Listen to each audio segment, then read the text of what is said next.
yata totoo yung mga aswang na yan eh. Bakit ba kayo nagpapapaniwala sa kalokohan na yan? Wala nang aswang sa panahon ngayon.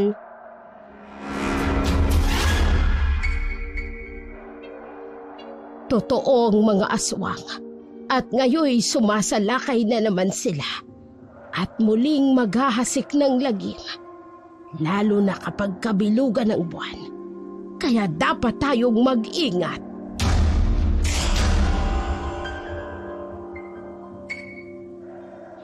Dahil isa kang anay na naninira ng pamilya, hindi mo kayang dalhin yung kati mo, kaya ipinapakamot mo sa iba.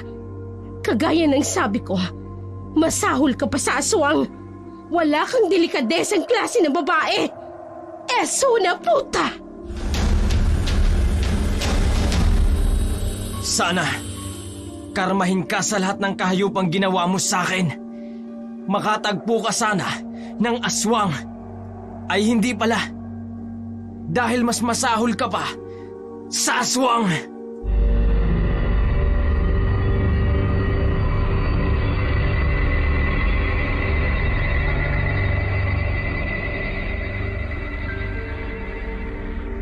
Isang mapagpalang araw po sa inyo, Dark Shadow. Ako po ay isa sa mga taga-subaybay ng inyong channel. Palagi po kaming nakaabang sa bawat upload ninyo. Sa totoo lang, kayo po ang nagsisilbing pampalipas oras ko habang gumagawa ko ng mga trabaho sa aking munting shop. Lalo na kapag kasama ko ang aking anak tuwing wala siyang pasok sa eskwela. Ang kwento ko pong nais ibahagi sakaling mabigyan ninyo ng pagkakataon na maisadula ang aking liham ay tungkol sa aking lalakerong asawa. Dito ko na po sisimulan ang aking liham. Gareth, kumain ka na muna ng tanghalian. Lampas 12:00 na, nagbubunot ka pa rin ng nyog. Susunod na ako, Zoraida. Tatapusin ko lang muna to. O sige, basta kapag ginutom ka, umuwi ka na lang. Nakapagluto na ako. Mauna na kami kumain ni Andoy. Sige, ilang pirasong nyug na rin lang naman ito. Basta sumunod ka kaagad. Kaya ka nagkakasakit dahil dyan sa walang humpay mong katatrabaho. Para sa atin din lang naman to, mahal. Ay nako, puro katrabaho. Kulang naman sa kita. Hayaan mo, masisipagan ko pa. Newan, umuwi ka na lang kung kailan mo gusto. Masipag, mapagmahal, at mabuting asawa si Gareth kay Zoraida. Halos wala na siyang mahihiling pa pagdating sa pagiging responsable nito. Nakatira sina Zoraida at Gareth sa isang maliit na baryo. Payak lamang ang kanilang pamumuhay. Hindi marangya gaya ng sa iba. Ngunit pinagsisikapan ni Gareth na maibigay ang kanilang mga pangangailangan sa araw-araw. Pero kadalasan ay may mga bagay pa rin para kay Zoraida na nagkukulang si Gareth na hindi niya naibibigay. Oh, bakit nakasimangot ang maganda kong asawa? Kasi naman, Gareth, wala nang laman yung lotion ko, yung sunscreen, yung pabango. Nangangamoy daing na ako. Hindi naman ah. Ang bango nga eh. Huwag mo nga akong pinaglololo ko. Hindi kita niloloko. Buti pa si Isa. Binilhan ng asawa niya ng mga bagong damit, pabango, lotion, make-up. Pasensya ka na, Zoraida. Sapat lang kasi ang kinikita ko sa pagbubunot ng nyog. Gareth, bakit kasi hindi ka tumulad sa asawa ni Isa? Pumunta ka rin ng Maynila. Zoraida, ayokong malayo sa inyo ni Andoy. O sige, kung ayaw mong umalis, edi akong pupunta ng Maynila. Zoraida naman, paano si Andoy? Gareth, ayoko naman na maging losyang na lang at magtiyaga lang sa kakarampot na kita mo. Gusto kong maging katulad ni Isa. May magagandang damit, maayos na bahay, konkreto. Hindi yung gawa sa plywood at nipa. Gumagawa naman ako ng paraan ah. Nagsisipag naman ako. Pwes Gareth, hindi sapat. Hindi na bago ang ganoong klaseng diskusyon sa bahay ng mag-asawang Gareth at Zoraida. Ayaw mang aminin ni Gareth May pagkamaluho talaga si Zoraida. Mula pa noong dalaga pa siya. Kilala na siyang uri ng babaeng bilmoko. Bilmoko niyan, bilmoko nito. Ngunit dahil sa tindi ng pagmamahal ni Garrett sa kanya, pinakasalan niya pa rin ito nang mabuntis niya si Zoraida kay Andoy. Kinabukasan, nagpaalam si Zoraida kay Garrett na magtutungo sa kabilang baryo upang magtinda ng gulay. Pumayag naman si Garrett na siya nang magbabantay sa kanilang 4 na taong gulang na anak na si Andoy. Huwag kang magpapagabi, Zoraida. Delikado ang daan. Baka mamaya may mga masasamang loob o kaya aswang. Garrett naman, nagpapapaniwala ka pa sa aswang sa tanda nating to? O siya, sige na, aalis na ako. Naghihintay na sa akin si Susan. Hindi ka man lang bahahalik kay Andoy? Huwag na, masisira lang ang lipstick ko eh. Sige na, aalis na ako. Mag-iingat ka. Oo, huwag kang mag-alala. Kaya ko ang sarili ko. Masyadong maiksi naman yata yung suot mo. Ano ka ba naman, Garrett? Ano bang gusto mong isuot ko? Barot saya. Ayoko lang na mabastos ka. Hindi yan. Sayang naman kasing ganda ng katawan ko kung itatago ko lang. Sige na, aalis na ako. Tinanaw na lamang ni Garrett si Zoraida habang naglalakad palayo. Suot ang maikling short at hapit na damit. Pulang-pulang lipstick nito at plakado ang kilay. Aminado si Garrett na magandang tindig at ang katawan ng kanyang asawa. Kaya nga maraming kabarkada niya ang naiinggit sa kanya. Hindi naman niya pinaghihigpitan si Zoraida pagdating sa pananamit. Sa halip, hinahayaan niya itong maging malaya sa pagpapahayag ng sarili, lalo na pagdating sa itsura. Samantala, pagkarating ni Susan at Zoraida sa kabilang bayan, agad nilang inilatag ang kanilang mga paninda. Hindi rin nagtagal, ay agad na nakaagaw ng atensyon si Zoraida mula sa mga lalaking naroroon. Bili na kayo ng tinda kong upo, talong, kalabasa at ampalaya. Sariwang-sariwa, bagong pitas lang. Bibili ka? Alin? Pwede bang ikaw? Naku, huli ka na. Matagal na akong nabenta. Eto na lang mga gulay ko. Pwede ka pa naman sigurong anihin kahit patagal ka nang napitas. Mukhang sariwang-sariwa ka pa naman. Ikaw ha? Hindi na pwede. Magagalit ang asawa ko. O sige na nga. Pagbilhan mo na lang ako ng talong. Yung mahaba, tsaka malaki. Oo, sige. Ilang kilo ba? 1 kilo. Ngayon lang kita nakita dito. Dumayo lang kami rito upang magtinda. Heto ng 1 kilong talong. O 80 pesos lahat. Oh, eto ang bayad ko. Naku, wala po akong panukli nito. Sino naman ang may sabing kukunin ko pa ang sukli? Sa'yo na yan. Ha? Tulalang napatitig si Zoraida. Sa hawak niyang 1,000 at sa maliit na papel na nakaipit doon, hindi niya napansin na may isinulat pala ang lalaking bumili ng talong kanina habang abala siya sa pagtitimbang. Hahabulin niya pa sana ito pero agad itong nawala sa gitna ng dagsang tao. Patagong tinitingnan ni Zoraida ang papel at nakita roon ang 1 numero at ang pangalang Pancho. Hindi niya maipaliwanag pero nakaramdam siya ng kakaibang kilig na alam niyang hindi niya dapat maramdaman lalo't pamilyado na siyang tao. Kinahapunan, pag-uwi mula sa pagtitinda, agad niyang inasikaso si Andoy. Pagkatapos ay nagpa siyang i-text ang numerong iniwan ni Pancho. Ayan, na-text ko na siya. Ay, bakit ba ako nakakaramdam ng ganito? Ang gwapo naman kasi niya. Tapos ang bango rin. Tapos, ang ganda ng katawan. Ang cellphone ko, biglang nag-ring. Tumatawag si Pancho sa akin. Teka, Sasagutin ko ba? Patuloy pa rin sa pag-ring. Bahala na nga. Sasagutin ko na lang.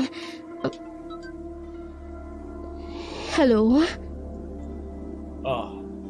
Akala ko, hindi mo nasasagutin eh. Bakit ka tumawag? Gusto lang kitang makausap. Nakauwi ka na ba sa inyo? Oo na. Babalik ka ba sa baryo namin upang magtinda ulit ng gulay? Siguro. Kailan naman?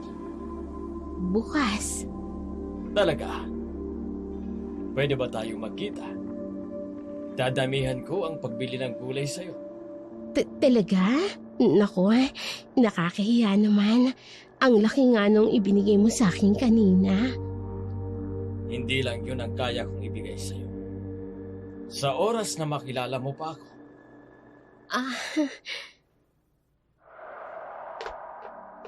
Zoraida?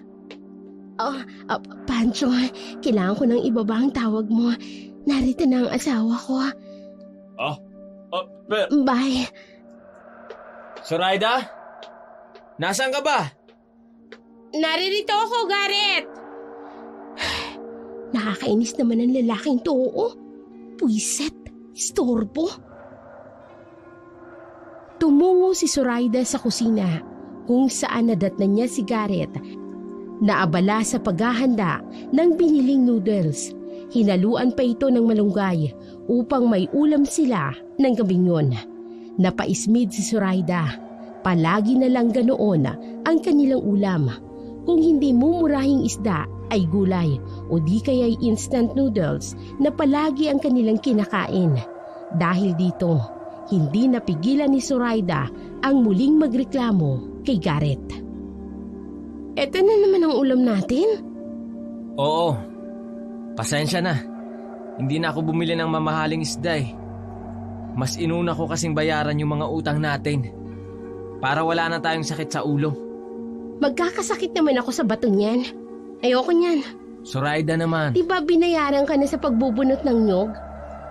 Inuna ko nga ang pagbayad sa utang natin. Pagbili ng mga kailangan ni Andoy. Ako? Paano yung pangangailangan ko, Garrett? Alam mo, nakakasawa na yung ganitong buhay eh.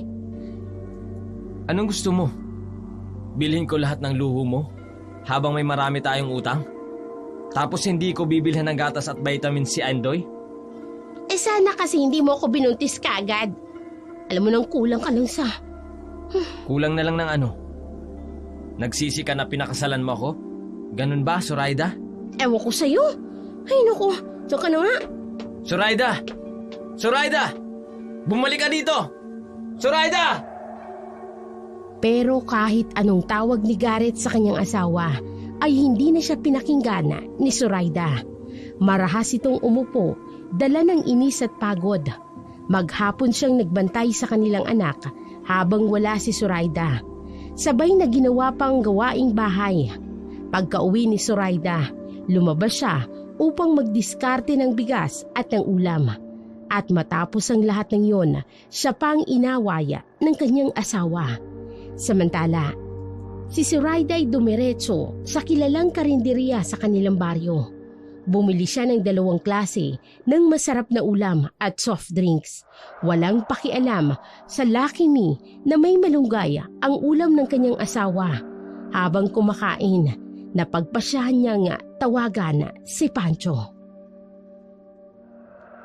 Hello, Pancho?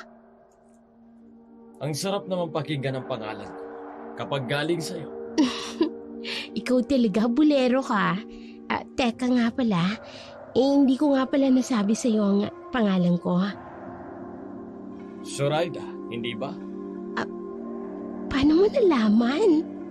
Narinig ko ang asawa mo kanina. Tinatawag ka niya. Ayos ka lang ba, Zoraida? Nainis lang ako sa asawa ko. Bakit naman? Tinitipid niya kasi ako eh. Alam mo ba ang ulam na inihanda niya sa akin? Ang cheap. Talaga? Huwag kang mag-alala, Zoraida. Pag nagkita tayo bukas, makakainin kita ng masarap.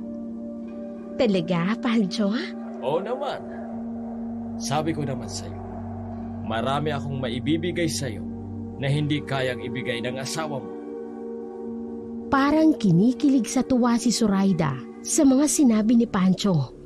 Kaagad niyang tinapos ang kanyang pagkain at bumalik sa kanilang bahay. Pagdating niya, patay na ang ilaw sa kanilang maliit na tahanan. Dahan-dahan siyang pumasok sa silid nilang mag-asawa at doon nadatnan niya si Garrett na nakayakap kay Andoy. Napairap si Zoraida, saka kinuha ang kumot at nahiga sa tabi nila. Kinabukasan, abala si Zoraida sa pag-aayos ng mga gulay sa kanyang bayong, isang bagay na ikinagulat ni Garrett. Zoraida, akala ko ba tuwing Lunes lang kayo magtitinda ni Susan? Oo, sana. Ay kaso, malakas ang bintahan doon sa kabilang baryo. Sayang naman. Pero Zoraida... Dumito ka na muna sa bahay. Bantayan mo si Andoy. Pero Zoraida, kailangan ko nang umpisahan ang pagbubunot ng nyug kila Manoy Colombo. Eh di sabihin mo wag muna, bukas na lang. Sige na, alis na ako. Zoraida, baka mamaya makahanap yun ng ibang magbubunot ng nyug. Garrett, sayang ang benta ko sa kabilang baryo. Kaya ikaw na munang bahala kay Andoy. Alis na ako. Diyos ko naman, Zoraida. Sabihin mo sa susunod na araw na lang.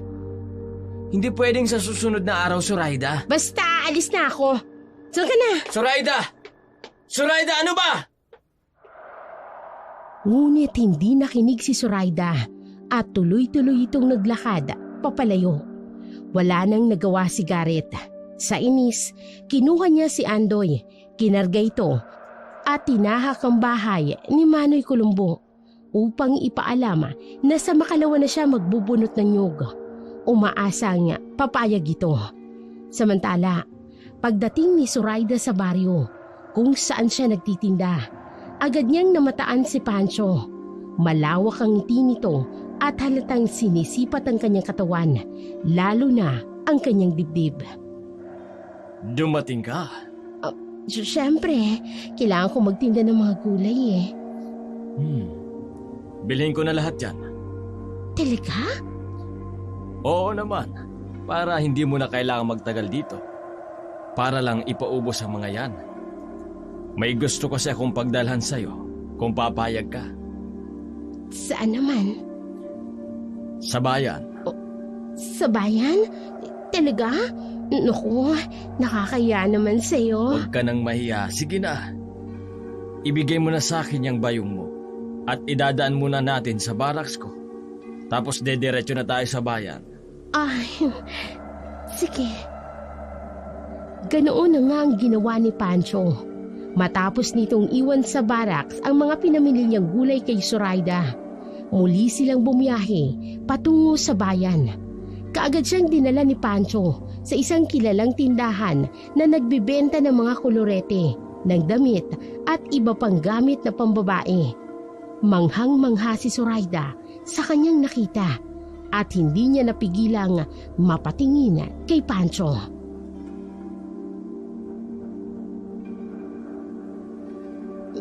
Bakit mo ko dinala dito, Pancho? Diba? Sabi mo, tinitipid ka ng asawa mo.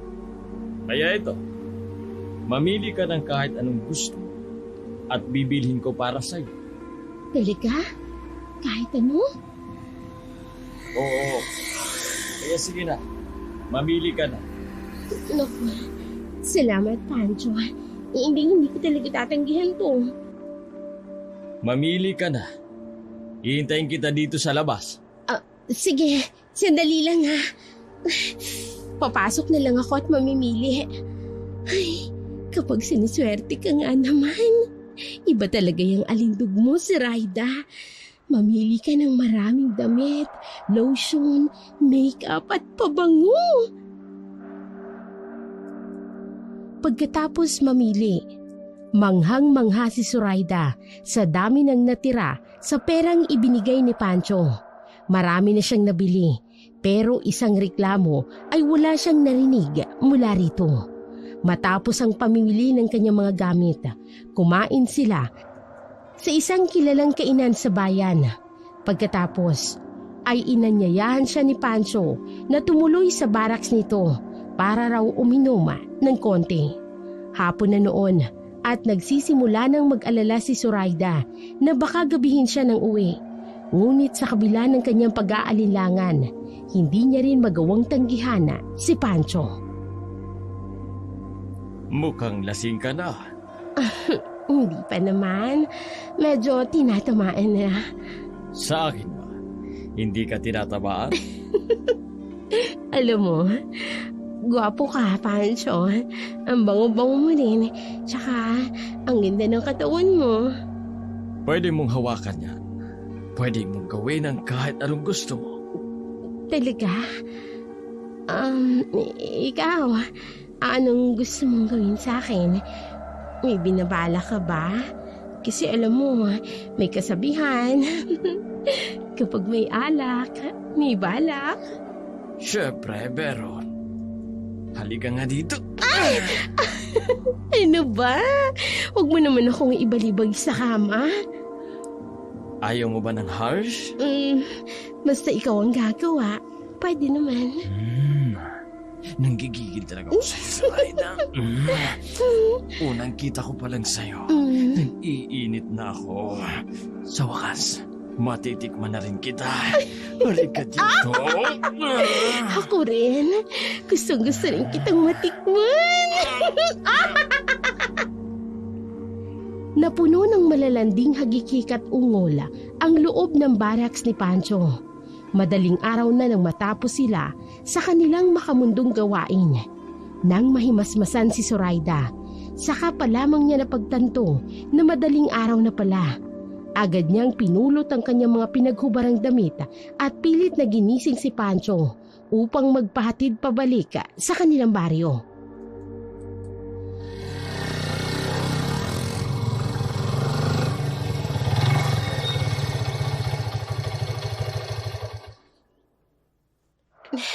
Sigurado kang hanggang dito ka na lang? Oo, sigurado ako.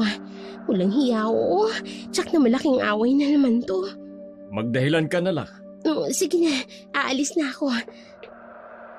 Sandali lang. Pahalik muna. Pancho, baka may makakita sa atin. Nakakagigil ka talaga. Ay! Pancho naman! Bakit mo naman pinalo ang puwit ko? Ang sakit ha? Nakakagigil ka kasi. Sige na, kailangan ko nang umalis.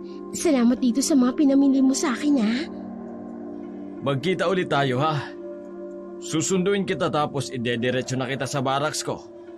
Oo na, sige na umalis ka na. Baka may makakita pa. Baka makita ka nila Mang Dario at saka yung tagatinda ng balot. Bye, baby. Sige, bye, Pogi.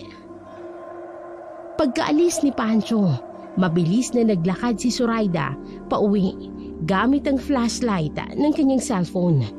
Bilang tanglaw sa madilim na daan, sinadya niyang magpahatid kay Pancho sa mas malayong lugar, malayo sa kanilang bahay, upang makasiguro na hindi sila makikita ni Gareth.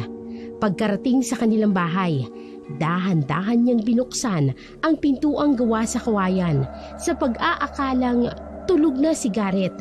Ngunit laking gulat na lamang niya nang makita ang asawa, gising at tila matagal nang naghihintay sa kanyang pagdating. Saan ka galing?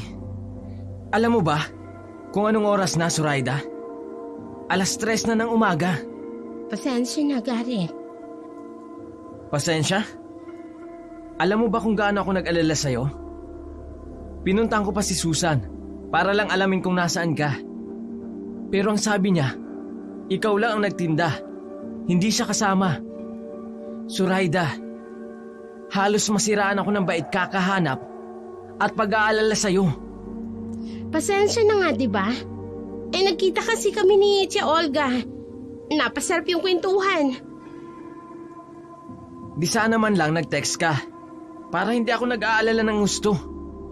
Oo na, kasalanan ko na. Tama na, ang sakit na ng ulo ko, dumagdag ka pa. Teka nga, amoy alak ka. Uminom ka ba? At bakit ang dami mong dala? Oo, uminom ako. Kainuman ko si Tia Olga. At itong mga gamit na to, bigay niya to galing na Maynila. Kaya pwede ba, Garrett? Hayaan mo ako magpahinga at pagod ako? Zoraida! Bumalik ka dito! Hindi pa tayo tapos na mag-usap. Mamaya mo na ako kausapin. Pagod ako at masakit ang ulo ko. Walang nagawa si Garrett nang talikuran siya ng asawa. Hindi siya makapaniwala na si Zoraida na nga ang may kasalanan ay siya pang may ganang magdabog at magalit. Sa tindi ng inis, sinipa na lamang ni Garrett ang kahoy na upuan na nasa tabi niya. Samantala, tanghali na nang magising si Zoraida mula sa pagkakatulog. Dinig na dinig niya ang iyak ni Andoy kaya agad siyang bumangon upang tingnan nito. Laking gulat niya nang makita ang anak na nasa labas ng kanilang bahay at umiiyak. Andoy, anak, bakit nandito ka sa labas ng bahay? Nasaan ang tatay mo? Nakakainis. Baka umalis si Garrett tapos iniwan sa akin tong bata. Ay naku. Paring Zoraida? Galman, ikaw ba yan? Teka, kailan ka pa dumating? Galing na Maynila. Nasaan si Isa? Noong isang araw lang ako dumating. Si Isa naman, pumunta sa bayan at may bibilhin daw. Alam mo na, kabibigay ko lang ng pera. Oh, ganun ba? Nasaan si Pare Garrett? Hindi ko nga alam eh. Tinanghali kasi ako ng gising. Uy, ito na ba yung inaanak namin ni Isa? Naku, malaki na. Oo, si Andoy. Ay, pare, pasok ka muna sa loob ng bahay. At nang makapagkape ka, halika na. Sige ba? Hello, Andoy. Ako yung ninong mo. Hindi napigilan ni Zoraida ang pasimpleng sulyapan si Galman. Wala pa rin itong pinagbago. Gwapo, malakas ang dating at tunay na kaakit-akit. Matagal na siyang may pagtingin sa lalaki kahit noong binata pa ito. Ngunit si Isang pinakasalana ni Galman.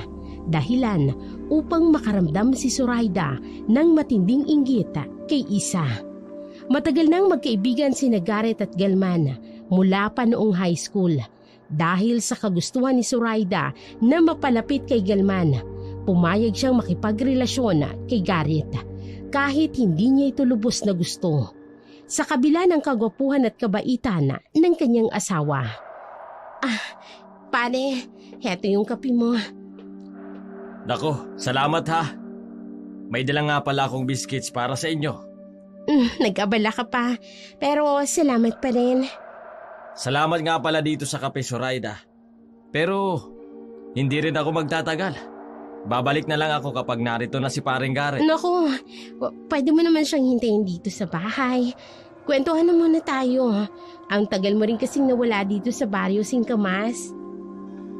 Ay, sige na nga. Pero sa tingin mo, uuwi ka agad si Paring Garrett? Oo naman. Hindi naman madalas ginagabi ng uwi yun eh. Hindi maiwasan ni Galman na mapatingin sa mga kamay ni Zoraida na bahagyang humahaplos sa kanyang mga kamay na nakapatong sa mesa. Kita rin ang papungay-pungay ng mga mata nito na wari bang may gustong ipahiwatig. Doon na lamang napansin ni Galman ang itsura ng kanyang kumare. Maganda, sexy ang katawan at mabango pa. Sandaling napatitig siya rito. Pero agading ipinilig ang kanyang ulo. Pinilit na alisin sa isipan ang anumang tukso. Naiisip niyang kanyang kumparing si Garrett at ayaw niyang pagtaksilan ang kanyang asawa. Subalit sa kabila ng kanyang pagpipigil, patuloy ang panglilingkis ng mga kamay ni Zoraida sa kanya. Maring Zoraida, pwedeng tigilan mo ang paghaplos sa braso ko? Bakit? Ayaw mo ba? Kasi baka maabutan tayo ni Paring Garrett. Mahirap na baka kung anong isipin niya. Hindi mo ba nagugustuhan ng ginagawa ko? Paring Galman? Bakit mo ginagawa ito? Alam mong may asawa tayo pareho. Matagal na kitang gusto, Galman. High school pa lang tayo. Gusto na kita. Pero si isang niligawan mo at pinakasalan. Zoraida, itigil mo to. Paano kung ayaw ko? Anong gagawin mo? Zoraida, tigilan mo to. Habang nakakapagtimpi pa ako. Huwag ka na magtimpi, Galman. Paalpasin mo na yung nararamdaman mo. Huwag kang duwag. Hindi ako duwag. Hindi nga ba? Hindi sabi eh. Gusto mong patunayan ko sa'yo ha? Halika dito. Galman, pinuhat mo ko. Ang lakas mo pala. Siyempre, batak na batak yata ito. Doon tayo sa kamalig para walang makakita sa atin. Dinala ni Galman si Zoraida sa kamalig sa likod ng kanilang bahay. Sa gitna ng iyak ni Andoy, sumabay ang malalanding ungol ng kanyang ina. Halos 2 oras silang nagtagala sa loob ng kamalig bago pawisang nagbihis si Galman. Sakto naman ang natapos siya ng pagbibihis nang marinig nilang sunod-sunod na tahol ng mga aso. Hudyat na dumating na si Garrett. Dali-daling lumabas si Zoraida sa kamalig, kunwaring galing sa kusina, at sinalubong ang asawa habang pilit na ikinakalmang kaba sa kanyang dibdib. Samantala, kinakabahang hinarap ni Galman si Garrett. Nag-inuman pa sila saglit, kunwaring walang nangyari, bago tuluyang nagpaalam si Galman na siyang ikinahinga ng maluwag ni Zoraida. Hindi ka masyadong kumikibo kanina habang naririto si paring Galman. Ano naman gusto mong sabihin ko dun sa tao? Hindi kasi. Baka isipin nun, ayaw mo siyang narito sa bahay. Garrett, may intindihan naman siguro ni paring Galman. Tsaka wala naman ako naiisip na sasabihin. Sa bagay, siya nga pala, tungkol kaninang umaga. Huwag mong iisipin na nakalimutan ko na yung ginawa mo. Sana naman, sa susunod, kung may biglaang lakad ka, mag-text ka. Huwag yung pinag-aalala mo ako. Oo na, tapusin mo na yung pagkain mo at magliligpit na ako. Sige. Tsaka si Andoy pala, nang dumating ako kanina panay ng iyak. Hindi mo man lang pinatahan. Abala ako sa kusina. Tsaka huwag mo ang ituon lang sa akin ng sisi. Iniwan mo rin naman siya habang tulog ako. Oo. Pero alam kong hindi siya aalis dahil nandito ka. At sinigurado ko na hindi siya makakalabas ng bakod. Ewan ko sa'yo. Matulog ka na nga. Sige, sige. Matutulog na talaga ako dahil pagod na pagod ako sa trabaho. Ang dami kong binunutang nyug kina Manoy Colombo. Matunog ka na rin ha? Oo. Ewan ko sa'yo. Ang asim ng amoy mo. Amoy pawis. Kopra at kung ano-ano pang nakakawala ng kana. Ay, mabuti pa si Pancho at si Galman. Mapera na, mabango pa, at magagaling pa sa kama. Pagkatapos maghugas ng pinggana noong gabing noon, hindi agad natulog si Zoraida. Sa halip, tumambay siya sa labas ng kanilang bahay upang makipagpalitan ng malalandi at malalaswang mensahe kay Pancho. Kinabukasan, muling dumating si Galman na labis na ikinagulat ni Zoraida. Nagkunwari siyang walang epekto sa kanya ang presensya ng lalaki. Muli na namang nagiinuman sina Garrett at Galman na tila sinasadya pa ni Galman na lasingin ang kaibigan. Nang makita ni Galman na lasing na si Garrett at nakayuko na lang sa mesa, agad siyang tumayo at tahimik na pumasok sa loob ng bahay kung saan naroroon si Zoraida. Maring Zoraida? Ay! Paring Galman, anong ginagawa mo dito? Namiss kita eh. Hindi ko makalimutan yung ginawa natin kahapon sa kamalig. Galman, ano ka ba? Baka mamaya biglang pumasok si Garrett dito. Lasing na si paring Garrett. Nakatulog na nga sa kalasingan eh. Kaya halika na. Pagbigyan mo na ako. Nanggigigil ako sa'yo eh. Sandali lang. Papatayin ko lang itong kalan. Saan mo bang gustong gawin? Sa kamalig ulit? Hindi na. Sa kwarto na lang namin. Para komportable tayo. Sige, sabihin mo. Halika na. Hindi na ako makapaghintay. Ako rin naman, Galman eh. Halikin na! Bilis! Muling naulit ang makasalanang gawain ni Galman at Zoraida. At sa pagkakataong ito, sa mismong silid pa nila nga mag-asawa. Walang kaalam-alam si Gareth na iniiputan na pala siya sa ulo ng kanyang asawa at ng matalik niyang kaibigang si Galman. Hindi niya rin alam na bukod kay Galman ay may isa pang kalaguyo si Zoraida, si Pancho. Matapos ang kanilang makamundong gawain, lumabas si Galman sa silid. Saglit niyang tinapunan ng tingin ang kaibigang si Gareth na ngayon ay mahimbing nang natutulog at humihilik. Sa unay nakaramdam siya ng konsensya, ngunit habang tumatagal, unti-unti na rin yung nawawala. Kinabukasan, habang naglalakad, nakarinig si Zoraida ng mga usap-usapan mula sa mga tsismosa na may bagong dayo raw na dumating sa kanilang lugar. Ay dako, siguro mayaman yung bagong dating na dayo ano? Ay sigurado yun, nabay. Nabili nga ang pinakamalaking bahay dito sa baryo natin. At saka balita ako, mukhang binata at naghahanap daw ng katulong sa bahay. Ay, oy, dako ganun talaga pag mayayaman. May dayo rito sa baryo namin? Teka, kung ang sinasabi nila malaking bahay, ibig sabihin, may nakabili na sa pinakamalaking bahay dito sa baryo Singkamas? Mukhang mayaman nga ang tayo. At kung naghahanap siya ng katulong, baka pwede akong mag-apply. Kaagad na naisip ni Zoraida na mag-apply bilang katulong sa bagong dating na dayo. Pagka-uwi sa kanilang bahay, agad siyang naging abala sa paghahanda ng pananghalian. Pagkatapos kumain, dali-dali siyang nagtungo sa naturang malaking bahay. Napakagara ng bahay at kahit may kalumaan na, bakas pa rin dito ang karangyaan. Malawak ang hardin at halos lumuwa ang mga mata ni Zoraida nang mamataan ang mamahaling sasakyan na nakaparada sa garahe. Paulit-ulit siyang kumatok sa gate, ngunit walang sumasagot. Makalipas ang ilang minutong paghihintay, nabagot na lamang siya at nagpa siyang bumalik na muna sa kanilang bahay. Pagdating niya roon, naabutan niya si Gareth na kakarating lamang. Umalis ka? Iniwan mo na naman si Andoy? Tulog naman siya eh. At saka isinarado ko naman yung tarangkahan. Para kung sakaling magising siya, hindi siya makakalabas ng bakod. Saan ka na naman kasi galing? May narinig kasi akong usap-usapan na may dayo dito sa baryo natin at naghahanap ng katulong na baka sakali ako mag-apply. At paano si Andoy? Zoraida?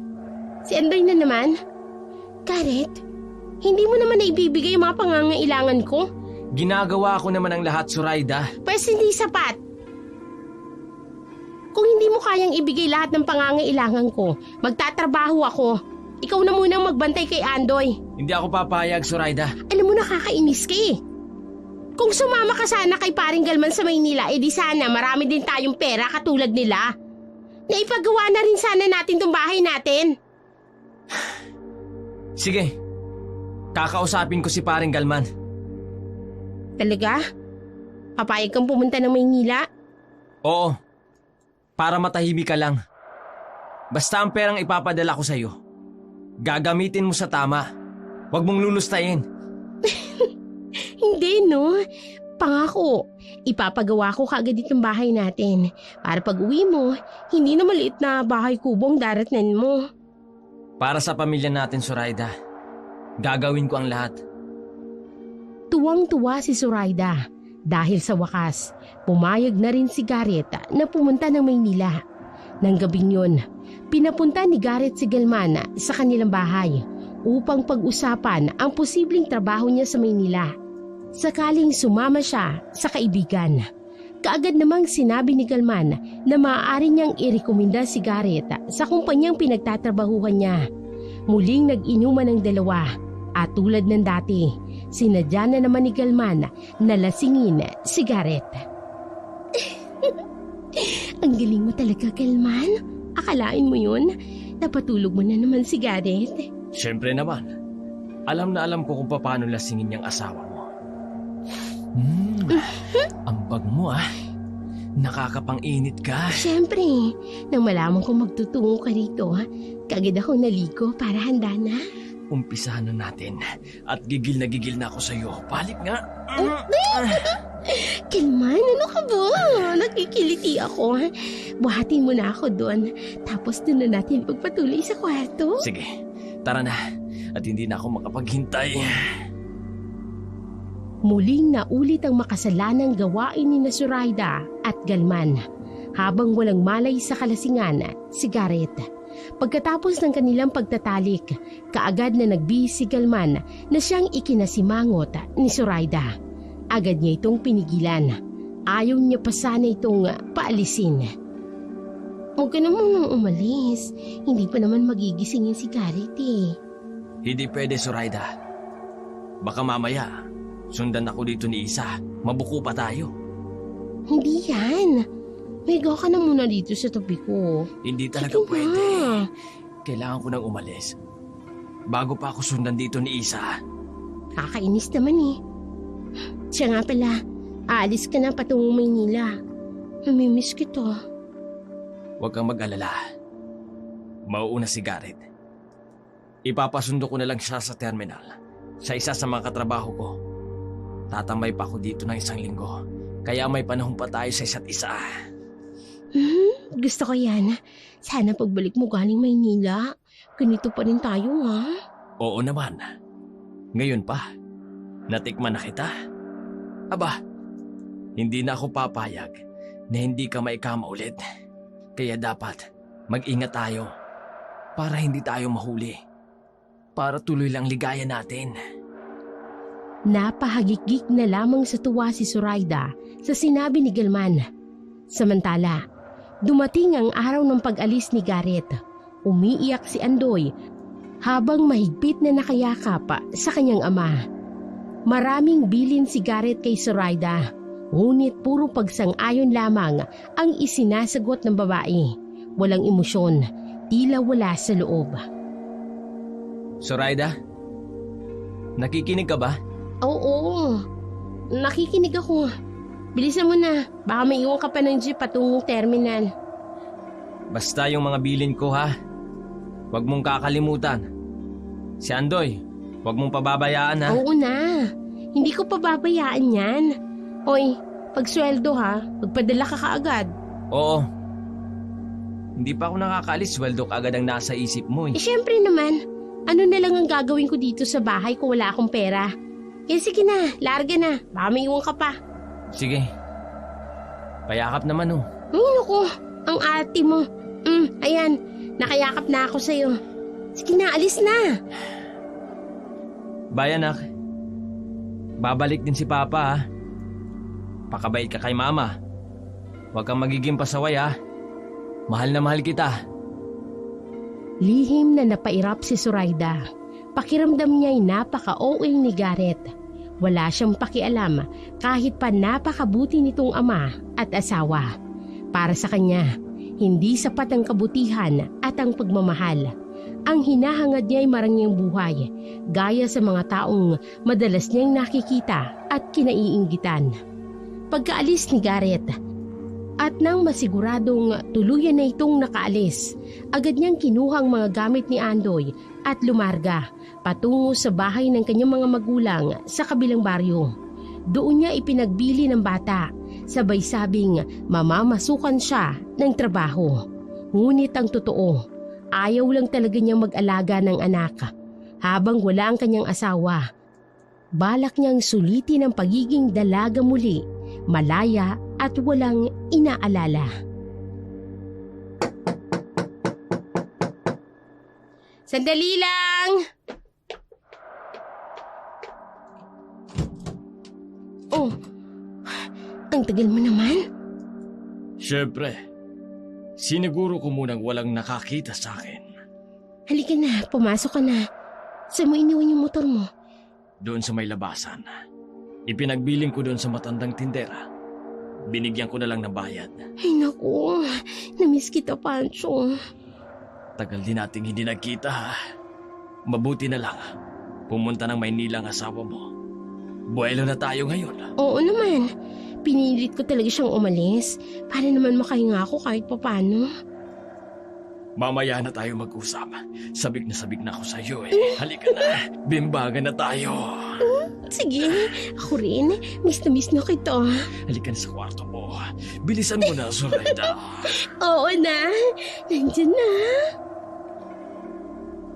Walang takot na muling nakipagniig si Zoraida kay Pancho sa mismong kwarto nila ni Gareth. Buong gabi silang nalulong sa makamundong pagnanasa. Tila walang kapaguran, paulit-ulit. Kinabukasan, hindi muna bumalik si Pancho sa trabaho. Sa halip, ipinagpatuloy pa nila ni Zoraida ang kanilang makasalanang gawain.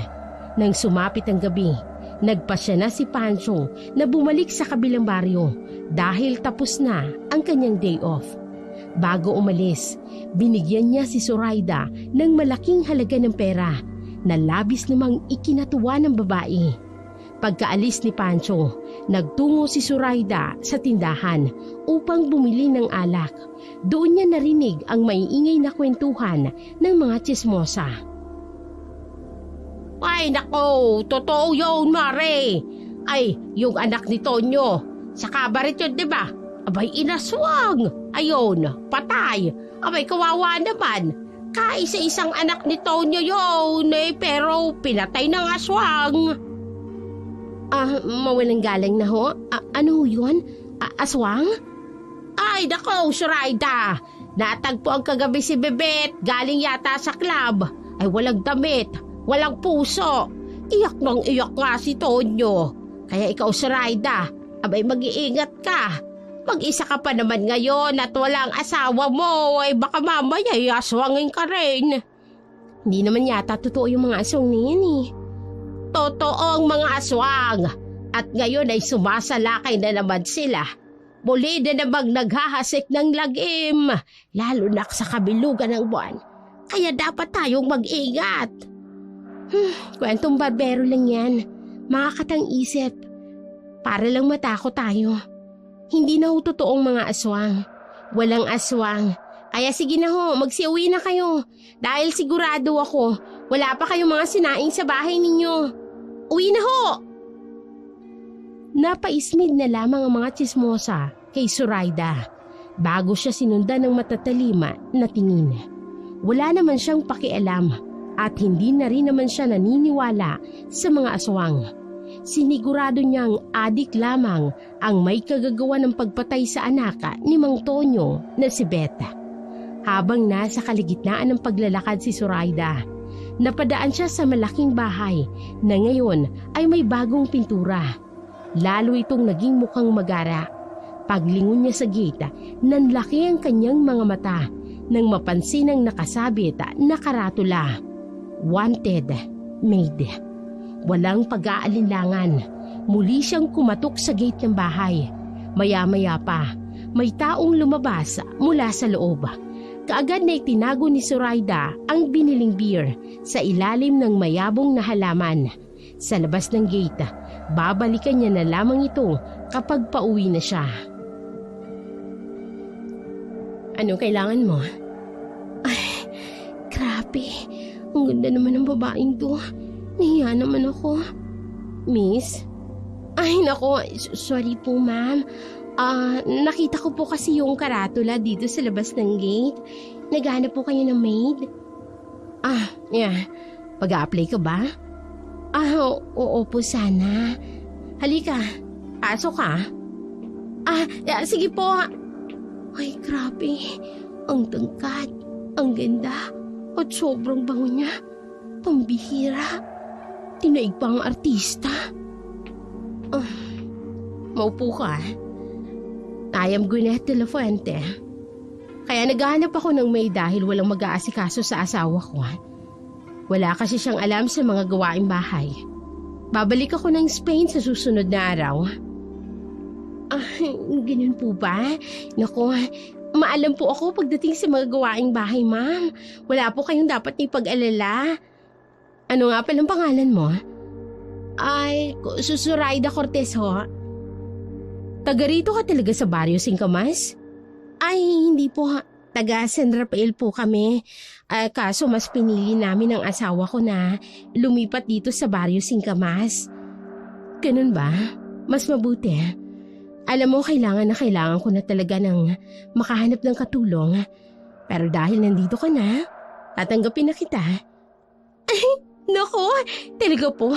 Maraming salamat po, ma'am. Hindi ko po kayo bibiguin, pangako po. Bueno, eto ang magiging trabaho mo. Maglilinis ka lang ng buong bahay. Magluluto ng kung ano man ang nasa kusina. Pagkatapos nun, uuwi ka na. Huh? Yes, yun lang ang trabaho mo. No more, no less. Ang sahod mo ay 15,000 per month. Kapag nagustuhan ko ang trabaho mo, may bonus ka pang 5,000. Talaga po? Naku, maraming salamat po, ma'am. Pwede ka na mag-umpisa bukas ng umaga. Sa ngayon, pwede ka nang umuwi. Walang pagsidla ng tuwa ni Zoraida.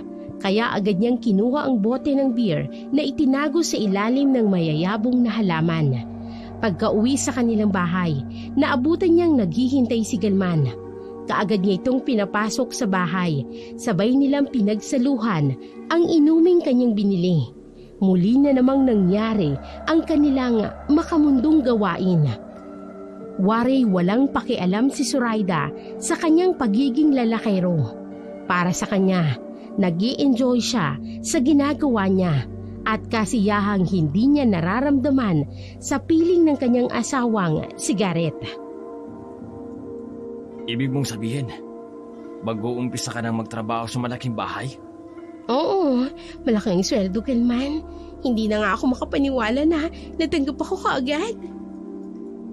Di mabuti.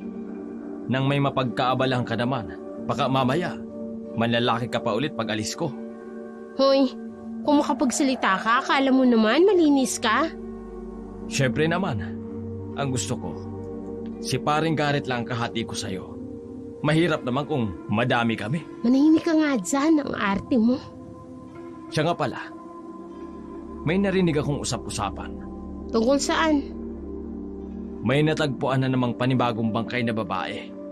Walang lamang loob, walang damit. Ano? Kanina lang si Beth ang pinag-uusapan. Ngayon meron na naman? Oo. Kaya ikaw, mag-iingat ka, Zoraida. Pinagsabihan ko nga rin yun si Isa eh. Huwag mo sabihing naniniwala ka rin sa sabi-sabing aswang na may gawa. Bakit hindi? Liblib na itong lugar. Hindi maiwasan na may aswang nga. Gago. Itong ginagawa mo sa akin, ito yung totoong aswangan. Inaaswang mo ko kay Garrett. Baliw. Ikaw ang naunang mga aswang sa akin. He!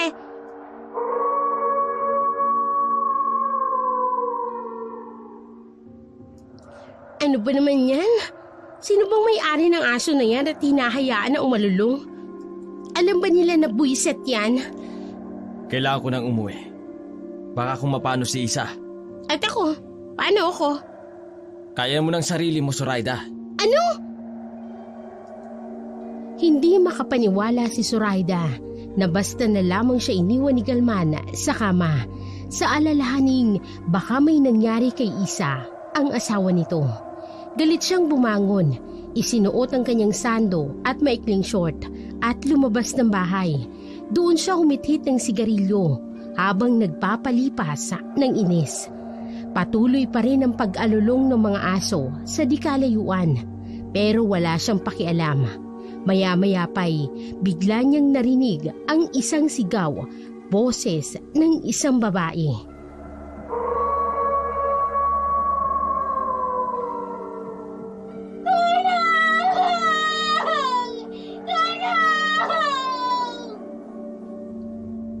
Tama bang naririnig ko? May humihingi ng tulong? Teka, parang galing sa palayan ng boses. Pupuntahan ko ba? Ay naku, baka mamaya ako mapahamak din ako. Wag na, ayoko pang mamatay no. Papasok na nga ako sa loob ng bahay. Ay, bigla tuloy akong kinilabutan sa mga alulong ng mga asong yan eh. Ay. Nagmamadaling pumasok sa loob ng bahay si Zoraida at agad na isinara ang pintuan.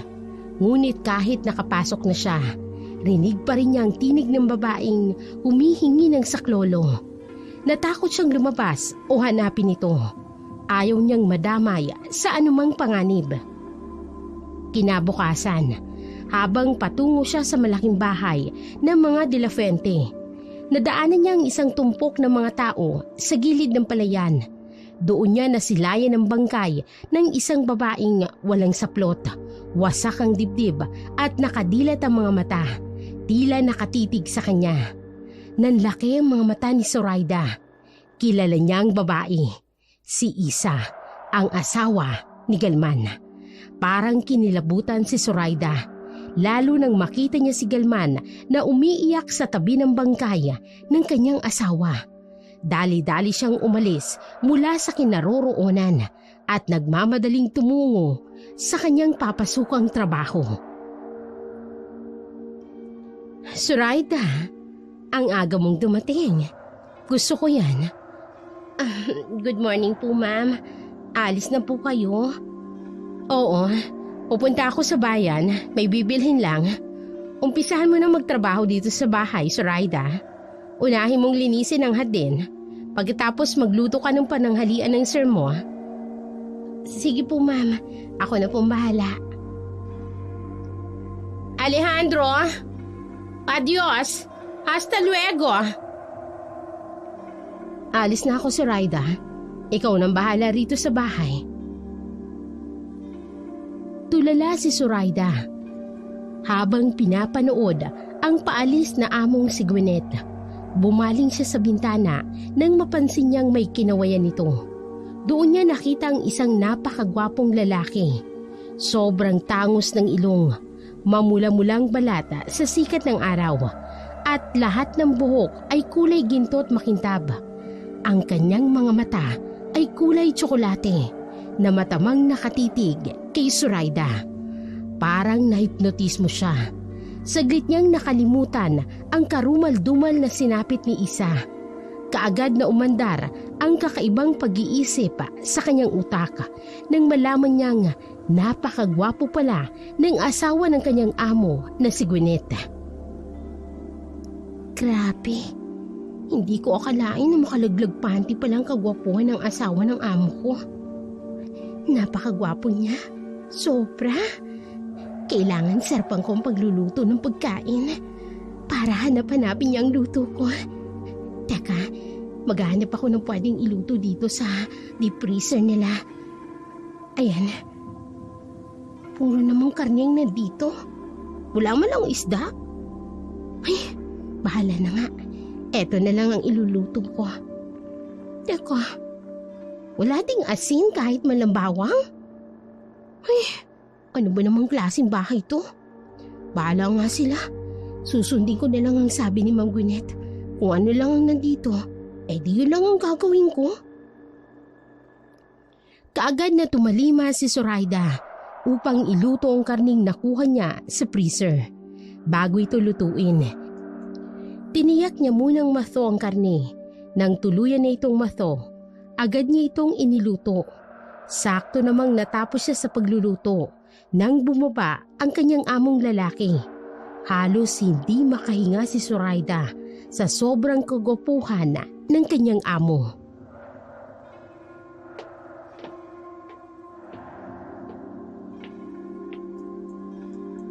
Hola. ¿Cómo te llamas? Sir, sorry. Hindi po ako marunong magsalita ng Espanyol. Ganun ba? Sabi ko, anong pangalan mo? Zoraida po. Ako po ang bago ninyong katulong. Grabe, ang gwapo talaga. At ang bango. Parang gustong malaglag ng brat ng ponte ko. Ako si Alejandro, asawa ni Gwyneth. Ikinagagala kitang makilala, Zoraida. Nagugutom na ako. Pwede mo ba akong ipaghain ng pagkain? Naku, opo sir. Sandali lang po Naku, Zoraida, magdahan-dahan ka. Tigilin mo yung kalantian mo. Hindi mapakali si Zoraida habang inihahain ang pagkain ng kanyang amo na si Alejandro. Hindi niya maiwasang titigan ang napakagwapo nitong mukha. Tila walang kahit anong bahid ng dumi o bakas ng tagyawat. Katulad sa itsura ng asawa nitong si Gwyneth. Matapos kumain si Alejandro, agad itong umakyat muli sa ikalawang palapag. Samantala, kaagad namang nilinis ni Zoraida ang pinagkainan ng kanyang amo. Hapon na nang bumalik si Gwyneth mula sa bayan. Bitbit ang mga pinamili. Pagkatapos ay pinauwi na rin siya nito. Nakasimangot si Zoraida habang papalayo sa bahay sapagkat hindi niya nasilayan muli ang gwapong amo. Habang pauwi, bigla niyang naalala ang karumal-dumal na sinapit ni Isa. Hindi maipaliwanag ni Zoraida, pero bigla siyang nakaramdam ng takot at konsensya nang marinig ang usapan ng mga nadadaanan niyang mga tsismosa. Ay nakoy, kawawa naman si Isa. Naging biktima tuloy ng aswang. Bakit naman kasi siya lumabas ng gabi? Alam naman niyang maraming napapatay na babae dito sa atin. Ay, ito kasi ito yung narinig ko paano daw? Hinahanap daw kasi ang asawa na hindi pa umuwi ng gabing yon. Abay, nagdududa raw kasi si Isa na may babae si Galman. Yun nga rin ang dinig ko. Kung sino man ang babaeng malandi ni Galman, sana makonsensya siya dahil namatay si Isa. Kung ganun, kaya lumabas si Isa kagabi dahil hinahanap niya si Galman. Hindi dapat ako makonsensya. Wala naman akong kasalanan. Hindi ko kasalanan kung bakit siya namatay. Kasalanan niya dahil lumabas siya ng gabi. Zoraida? Pancho, anong ginagawa mo dito? Kinukulit mo ko. Pumunta ako sa bahay mo. Wala ka doon. Ano ka ba? Halika nga rito. Baka mamaya may makakita sa mga tsismosa. Itismis pa ako. Hindi ka kasi sumasagot sa mga tawag ko sa'yo. Pero hindi sapat na dahilan yun, Pancho, upang puntahan mo ako rito.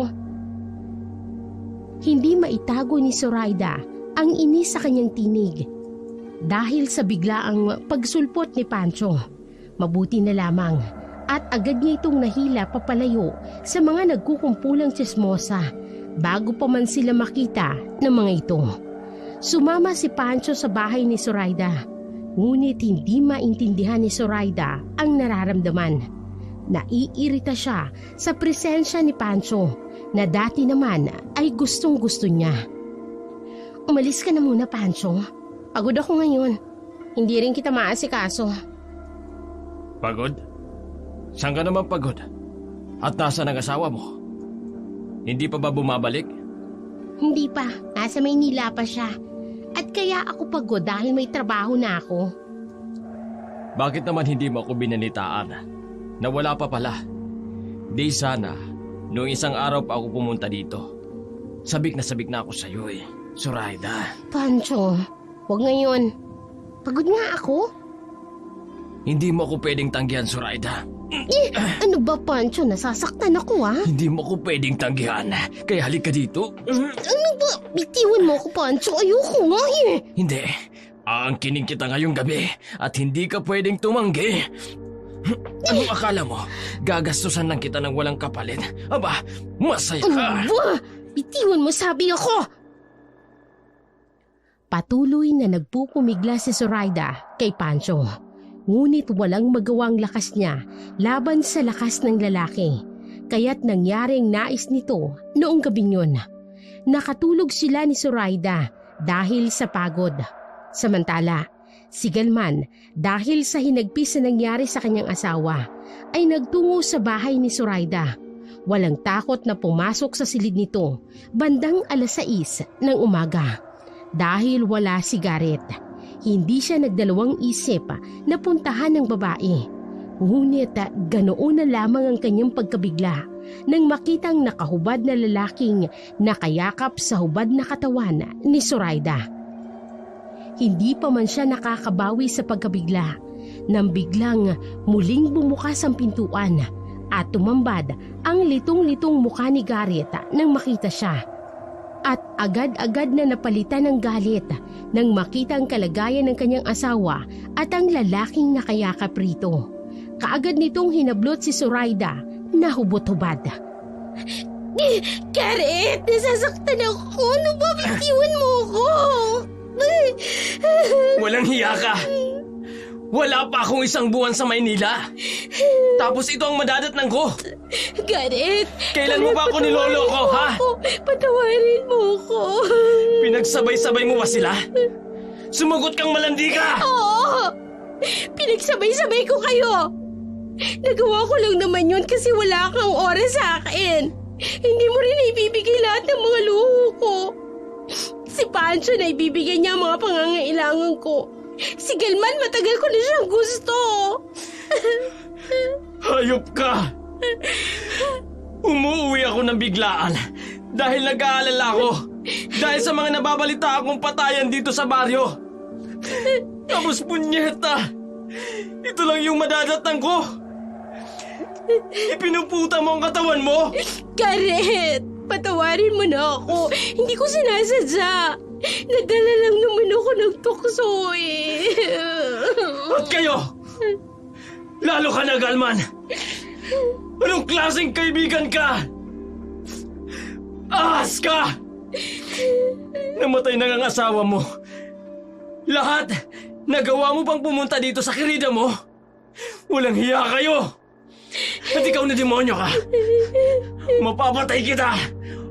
Papatayin ko kayong pareho! Garrett! Garrett, tama na. Patawarin mo na ako, Garrett! Sana karmahin ka sa lahat ng kahayupang ginawa mo sa akin. Makatagpo ka sana ng aswang. Ay hindi pala. Dahil mas masahol ka pa sa aswang. Agad na nagkumpulan ng mga kapitbahay na mag-asawang Zoraida at Garrett. Kahit na may kalayuan ng mga bahay nila, mabilis na kumalat ang tsismis. May isang babae na tumakbo at tinabunan ng tuwalyang hubad na katawan ni Zoraida, habang sinusuntok naman ni Garrett si Galman at Pancho. Matapos ang gulong yun, kaagad na pumasok si Garrett sa loob ng bahay. Walang sabi-sabi, itinapon niya ang lahat ng gamit ni Zoraida sa labas ng bahay. Garrett, parang awa mo na. Huwag mo naman akong palayasin. Patawarin mo na ako. Walang kapatawaran ang ginawa mo sa akin. Nagkakanda ko ba ako sa katatrabaho sa malinis na paraan na kaya ko? Tapos ikaw, gagaguhin mo lang ako. Kahit kailan, Zoraida, hindi kita pinaghigpitan sa lahat ng nais mo. Dahil iginagalang kita. Kasi ganun kita kamahal. Pero inabuso mo ako. Sorry na. Huwag mong gagawin sa akin to. Pangako, magbabago na ako. Hindi na kita kayang tanggapin, Zoraida. Garrett. Sobra-sobra ng ginawa mo sa akin. Para mo na rin ako pinatay ng paulit-ulit. Asawa mo pa rin ako. Nanay pa rin ako ni Andoy. Oo. At pinagsisisihan kong pinakasalan kita. At naging ina ka ng anak ko. Lumayas ka na, Zoraida! Garrett! Parang awa mo na. Huwag mo namang gawin sa akin to. Magbabago na ako. Pangako ko sa'yo yan. Alam kong mahal mo pa rin ako. Patawarin mo na ako, Garrett. Umalis ka na, Zoraida. Bago pa magdilim ang paningin ko sa'yo. Umalis ka na! Pumunta ka dun sa 2 lalaki mo! Garrett! Garrett, patawarin mo na ako! Garrett! Ngunit bingi si Garrett sa pagmamakaawa ni Zoraida. Kaya wala na siyang nagawa kundi ang tipunin ng mga nagkalat niyang damit sa bakuran. habang pilit niyang binabaliwala ang masasakit na salitang ibinubulong at inuusal ng mga ososero sa paligid. Sa mga oras na yun, wala nang ibang mapuntahan si Zoraida kung hindi ang bahay ng mga De La Fuente. Nabigla pa si Gwyneth nang makita ang itsura ni Zoraida. Nakabalabal lamang ito ng tuwalya, may dalang kumpol ng damit, walang suot na tsinelas, magulong-magulong buhok at umiiyak ng walang patid. Pinalayas ka ng asawa mo? Opo, nag-away po kasi kami. Hindi niya ako kayang patawarin. Palagi naman siyang ganun eh. Palaging siyang tama. Kawawa ka naman pala. Huwag kang mag-alala. Pwede ka mag-stay dito, ha? Total ay aalis ako, ha? Mas mabuti nang narito ka para may kasama si Alejandro, ha? Lalo na't hindi niya pa kabisado ang baryong nito, ha? Naku, ma'am. Maraming salamat po. Hindi ko po talaga alam kung saan ako pupunta ngayon, eh. Ayoko rin namang umuwi sa mga magulang ko dahil nakakahiya. Ayoko pong maging pabigat sa kanila. Huwag kang mag-alala. Welcome ka dito sa bahay. Dalhin mo na yung mga gamit mo sa maid's quarter. Maraming salamat po, ma'am. Tuwang-tuwa si Zoraida. Pinalayas man siya ni Garrett, ay may napuntahan naman siya. Lalo siyang natuwa sa isiping aalis ang kanyang among babae. Ibig sabihin, masusolo niya si Alejandro. Sa isip ni Zoraida, gagawin niya ang lahat upang maakit ang gwapong amo. Alam niyang hindi ito makatatanggi sa kanyang alindog, gaya ng mga lalaki sa buhay niya. Kinabukasan, maagang umalis si Gwyneth patungong airport. Babalik daw ito mula sa Spain makalipas ang 1 linggo. Kaya naman, labis ang tuwa ni Zoraida. Pagkaalis ni Gwyneth, agad siyang nagpalit ng damit at isinuot niya ang pinakamaiksi niyang short at isang hapit na sando. Sakto namang ganoon ang ayos niya nang bumaba si Alejandro para kumuha ng tubig sa ref. Kita ni Zoraida kung papaanong hinagod siya nito ng isang malagkit na tingin. Ay, sorry sir. Nahulog ko po yung kutsara. Ako nang kukuha. Po? Etong kutsara, Zoraida. Salamat po, sir. Ay, grabe. Napakagwapo niya talaga. At sobrang bango. Baka matunaw ang mukha ko sa katititig mo, Zoraida. Sorry, sir. Pero huwag po sana kayong magagalit. Pero ang gwapo niyo po talaga. Ikaw din naman, Zoraida. Napaka-sexy mo. Nasisexihan kayo sa akin? Lalaki ako, Zoraida. Alam ko ang ginagawa mo. Lalo't wala dito ang asawa ko. Hindi po kayo galit. Bakit naman ako magagalit? Palay nang lumalapit sa akin. Aayawan ko pa ba? Sir, hindi ko akalain na hindi ako mahihirapang akitin ka. Matagal na akong naakit sa'yo, Zoraida. At hindi mo ako kailangang akitin. Habang wala si Gwyneth, magpapakasasa tayong dalawa. Ay, grabe. Hindi ko akalain na matitikman kita kaagad, Alejandro. Hindi makapaniwala si Zoraida sa bilis ng mga pangyayari. Dinala siya ni Alejandro sa guest room, ngunit hindi ito tulad ni Pancho at Galman. Kakaiba si Alejandro.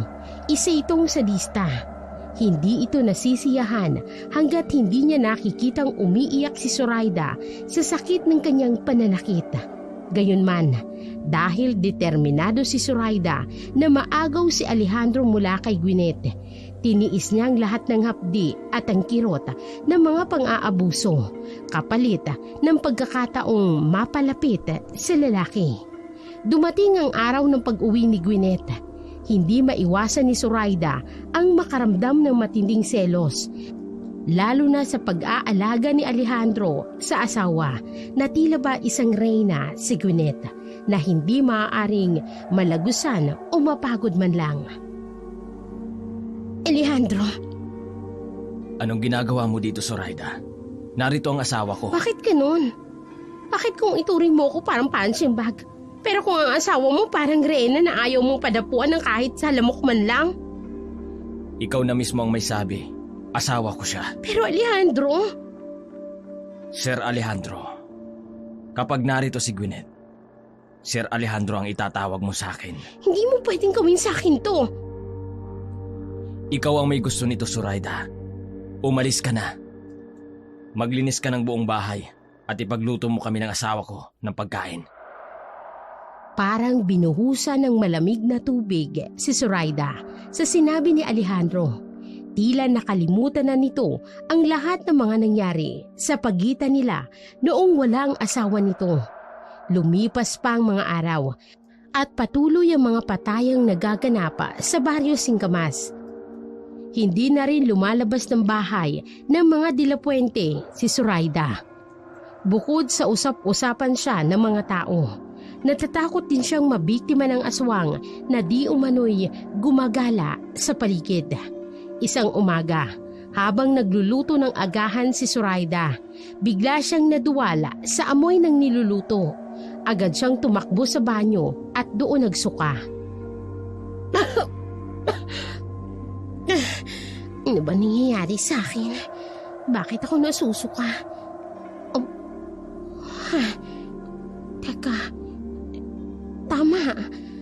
Halos isang buwan na pala akong delay sa regla ko. Ibig sabihin, baka buntis ako. At sigurado akong si Alejandro ang ama nito. O kahit na hindi siya, wala akong pakialam. Dapat mapanagot ko siya sa pagbubuntis kong ito para mahututan ko siya ng maraming pera. Ay, yayaman ka na, Zoraida. Yayaman ka na. Masayang masaya si Zoraida sa isiping buntis nga siya sa anak ni Alejandro. Hapon na ng araw ng yun nang bumaba si Alejandro sa kusina. Kaagad siyang sinalubong ni Zoraida. Anong kailangan mo, Zoraida? May kailangan kang malaman.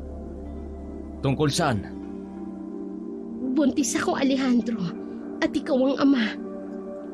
Oo, Yan lang ang reaksyon mo? Oo? mabuti naman at buntis ka. Tsak na matutuwa si Gwyneth. Sandali. Bakit matutuwa si Ma'am Gwyneth? Hindi ba dapat magalit siya at hihiwalay ang kanya? Masyado kang nanonood ng pelikula, Zoraida. Nagiging mabulaklak ang imagination mo. Ma'am Gwyneth, hindi ka galit? Hindi. Bakit naman ako magagalit? Kung matagal na namin gustong magkaanak nitong si Alejandro. Ibig sabihin, alam mong may namamagitan sa amin? Oo, Zoraida. Katunayan, siya pa nga ang nag-utos sa akin na patulan ka. Ano? Oo, Zoraida. Matagal ka na naming minamanmanan. Alam namin na pakangkangkang uri ng babae. Kaya hindi kami mahihirapan sa'yo. At hindi nga kami nagkamali. Inakit mo kaagad ang asawa ko. Pinagplanuhan niyo ang lahat? Kung ganun, may karapatan ako bilang ina ng anak namin ni Alejandro. Kung ano ang magiging karapatan ng anak ko, dapat ganun din ako. Oops! Mukhang pera ka talaga, Zoraida. Huwag kang mag-alala. Simula sa araw na ito, aalagaan ka na namin. Oh, ano? Alejandro, mi amor, dalhin mo si Zoraida sa ating private room. Doon siya mananatili. Halika na. Sandali! Ano ba? Saan mo ba ako dadalhin, Alejandro? Ano ba? Hindi alam ni Zoraida kung bakit, pero bigla siyang kinabahan. Lalo na nang hilahin siya ni Alejandro papasok sa isang malaking pintong kulay itim. Makapal na kahoy ang pinto na hindi niya tansya kung yari sa Nara. Pagkapasok nila, agad siyang sinalubong ng malamig na hangin at isang kakaibang amoy. Sa loob, ay nakahilerang mga estante at mga dividers na may mga glass jar na may lamang tila may kakaibang likido. At sa loob ng mga ito, mga lamang loob na hindi niya matukoy. Doon na sumiklab ang matinding takot sa dibdib ni Zoraida, lalo na nang ipasok siya ni Alejandro sa isang kulungang yari sa salamin. Doon na siya nagmamakaawang pakawalan ni Alejandro. Alejandro, pakawalan mo ko rito. Parang awa mo na. Huwag mo akong ikulong dito. Ito na ang magsisilbi mong tahanan, Zoraida. Hanggang sa makapanganak ka. Hindi niyo ako pwedeng ikulong dito, Alejandro. Labag ang ginagawa niyo ito sa batas. Ididimanda ko kayo sa oras na makatakas ako rito. Alejandro! Ay kung makakatakas ka pa, Zoraida. Huwag kang mag-alala. Sa oras na makapanganak ka na, isasama na namin sa aming koleksyon ang mga lamang loob mo. Ano? Ibig sabihin, ang mga laman ng glass jar na yan ay... Oo, Zoraida. Mga lamang loob ng tao. Gusto mo bang malaman kung kani-kanino ang mga yan? Hindi! Kay Beth na anak ni Tonyo. At kay Isa. Na asawa ng kalaguyo mo na kumpare mo. Tama na! Mga walang hiya kayo! Mga aswang kayo! Oo, Zoraida. Mga aswang kami. At sa oras na mapatunayan na anak ko ang dinadala mo, maswerte ka. Kapag hindi, kakainin ka namin ni Gwyneth kasama ng bata sa sinapupunan mo. Ano? Hindi makapaniwala si Zoraida sa kanyang natuklasan. Sa kabila ng kagwapuhan ni Alejandro, nakakubli pala rito ang isang malademonyong katauhan. Napaiyak na lamang siya ng gusto. Para sa kanya, tila nasa loob siya ng isang bangungot. Lahat ng pangarap niya ay gumuho. Naalala niya ang lahat ng kasalanang nagawa niya at tuluyan na lamang siyang napaiyak sa kawalan ng pag-asa. Kinabukasan, gutom na si Zoraida. Hindi siya pinakain ng mag-asawang aswang at ni isang patak ng tubig ay hindi na ipaabot sa kanya. Kaya nang bumukas ang pinto ng pribadong silid kung saan siya nakakulong, agad siyang nakaramdam ng matinding takot, lalo na nang makita niya si Gwyneth, hawak ang isang mangkok na may lamang hilaw na lamang loob.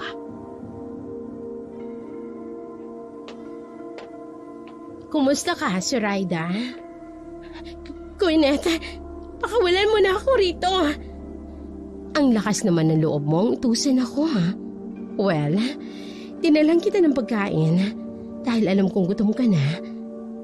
Nasaan ang pagkain? Hayan ang pagkain mo. Preskong atay, dugo at puso ng tao. Hindi, ayoko. Hindi ako kakain ng mga iyan. Hindi ako aswang na katulad ninyo. Wala kang magagawa, Zoraida. Kapag hindi mo kinain ng mga yan, mamamatay ka sa gutom. Mas gugustuhin ko pang mamatay sa gutom kesa kumain ng mga yan. Ang tigas ng ulo mo. Kakainin mo o isasalampak ko sa lalamunan mong mga ito. Ayoko, Gwyneth. Ayaw mo, ha? O yan, kainin mo lahat. Napakangkangkang. Kainin mo!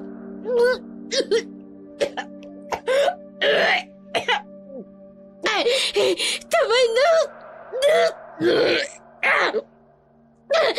At itong preskong dugo, inumin mo ng ganito.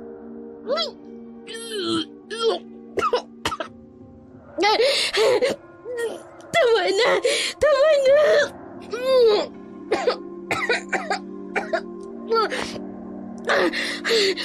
Ayan, edi nakakain ka rin. Ang ate mo, ha? Akala mo kung sino ka. Ambisyosang malandi na pakangkang na babae. Sobrang kati mo. Tinaig mo pa ang hikat. Voskonasaura. Alam mo ba ang ibig sabihin nun? Malandi, hikat, gold digger. Alam kong malandi ako at naghahangad ng kayamanan. Pero hindi mga aswang na katulad ninyong masasama. Pumapatay kayo ng mga taong walang kalaban-laban. Ngayon nagmamalinis ka. Pareho lang naman tayo, Zoraida. Kami aswang dahil sa tawag ng kalikasan. Ikaw ay isang uri ng aswang dahil inaaswang mo ang asawa ng iba. Pero hindi pa rin sapat yun upang gawin mo sa akin at sa iba pa ang lahat ng kademonyohan mo. Sapat, Zoraida. Dahil isa kang anay na naninira ng pamilya. Hindi mo kayang dalhin ang kati mo, kaya ipinapakamot mo sa iba. Wala kang delikadesang babae. Esuna puta! Matapos pakainin ni Gwyneth si Zoraida ng mga sariwang karne, iniwan niya ang babae na umiiyak at lugmok sa kawalan. Wala nang ibang nagawa si Zoraida kung hindi tanggapin ng kanyang sinapit ang maging bihag at alipin ng mag-asawang aswang. Lumipas ang mga linggo at buwan hanggang sa dumating ang pinakahihintay na pagkakataon ng mag-asawa, ang isagawa ang paternity test kay Zoraida upang mapatunayan kung anak nga ba ni Alejandro ang kanyang dinadala. Matapos gawin ang pagsusuri, pansamantala siyang iniwan sa kama sa kanyang mahina at lupaypaya na kalagayan. Ngunit sa kabila ng kanyang panghihina, pinilit ni Zoraida na tumayo at pilit na lumabas mula sa silid na yun. Kailangan kong makatakas sa bahay na ito. Hindi ako papayag na habang buhay akong gawing bihag ng mga aswang na to.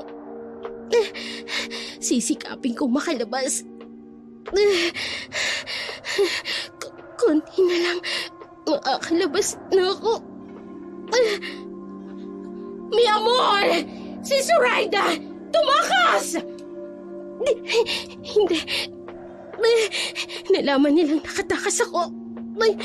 Magmamadali akong lumabas ng bahay na to.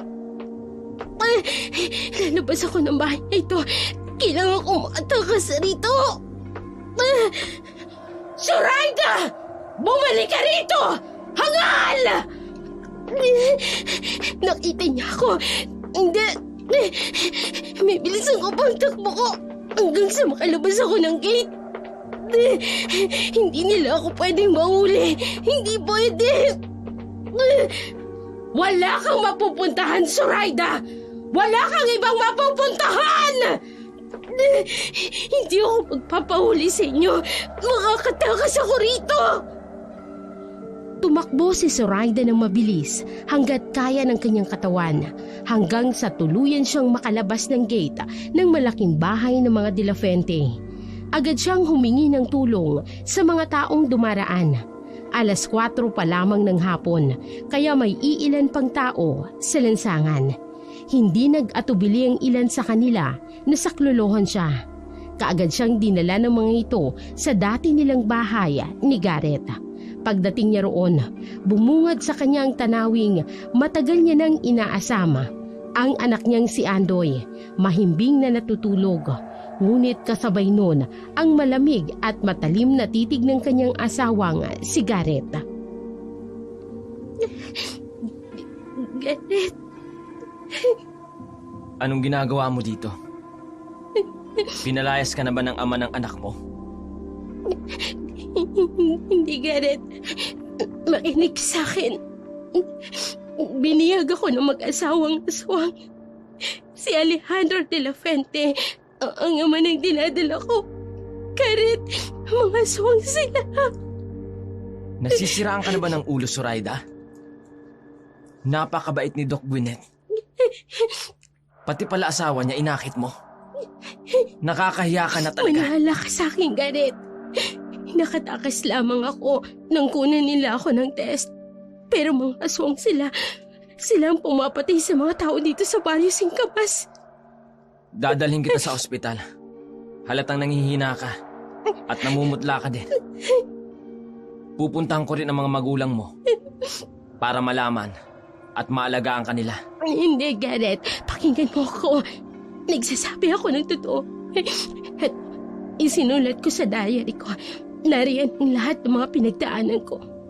Isinulat ko habang nakakulong ako sa malaking bahay ng mga aswang. Hindi ko kailangan yan. Halika na. Dadalhin kita sa ospital para magamot ka. At pagkatapos, makakauwi ka na sa inyo. Garrett, patawarin mo na ako. Maawa ka sa akin. Handa akong magbago. Tanggapin mo lang ulit ako. Garrett! Ngunit nanatiling bingi si Garrett sa mga paliwanag ni Zoraida. Sa kanyang pag-alis, naiwan niya ang kanyang diary sa bahay nila.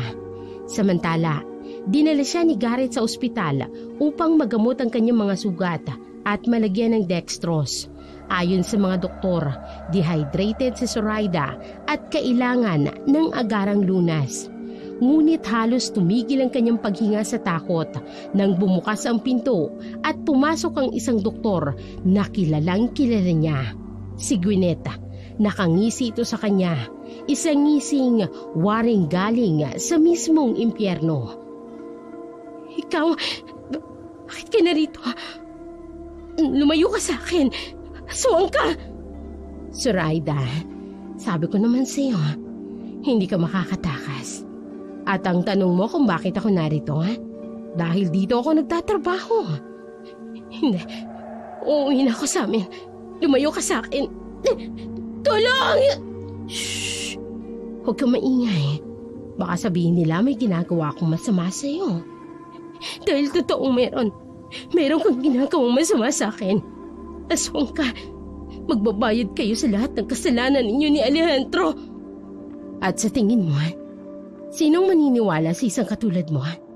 Salita mo? Laban sa salita ng isang respetadong doktor na tulad ko.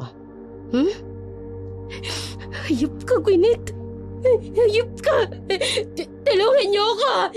May aswang dito. Siya ang pumapatay ng mga tao sa Barrio Singkamas. Tulong! Dok, kailangan niyo po ng tulong? No need, nurse. I can handle her. Hindi. Tulungan mo ko. Aswang siya. Aswang sila ng asawa niya. Please, huwag ka umalis. Tulungan mo ko rito.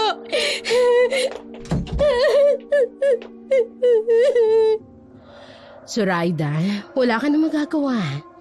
Tanggapin mo na ang kapalaran mo na magiging palayan ka ng mga aswang. At ang anak mo kay Alejandro ang simula. Hindi, ayoko. Mga hayop kayo. At naman ang gusto mo, hindi ba? Ang magpapalit-palit ng mga lalaki. Ay, Zoraida. Minsan kasi matuto kang maniwala sa karma. Napakabait ang asawa mo. Sinayang mo lang dahil sa ambisyon at sakati mo. Pinagsisisiyaw ko na ginawa ko kay Garrett. Pero huli na, Zoraida. Hindi ka natatanggapin ng asawa mo. Pero huwag kang mag-alala. Malapit ka ng mga anak. Malapit na naming makuha ang anak ni Alejandro sa'yo. Hindi. Gwyneth, maawa ka sa akin. Maawa ka. Ngunit tumawa lamang si Gwyneth bago lumabas ng silid na inuukupan ni Zoraida. Araw-araw, pilit na tumataka si Zoraida mula sa ospital. Ngunit hindi niya ito magawa. Itinuturing na kasi siyang baliw. Wala ni isang naniniwala sa kanya sa mga sinasabi niya. Hanggang sa sumapit ang araw ng kanyang panganganak, si Gwyneth mismo ang nagpaanak sa kanya. Laking tuwa nito nang makita ang sanggol, isang malusog na bagong silang na batang aswang. Dahil opisyal nang idiniklara si Zoraida bilang baliw, agad na gumawa ng paraan si Gwyneth upang ampunin ng bata. Kaagad siyang pinapurihan ng kanyang mga kasamang doktor. Pinuri ang kanyang kabutihang loob sa pag-ampon.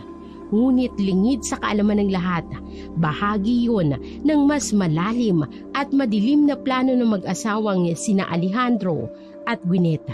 Makalipas ang ilang araw, dinalaw ni Garrett si Zoraida sa mental hospital. Garrett, salamat naman at dinalaw mo ko.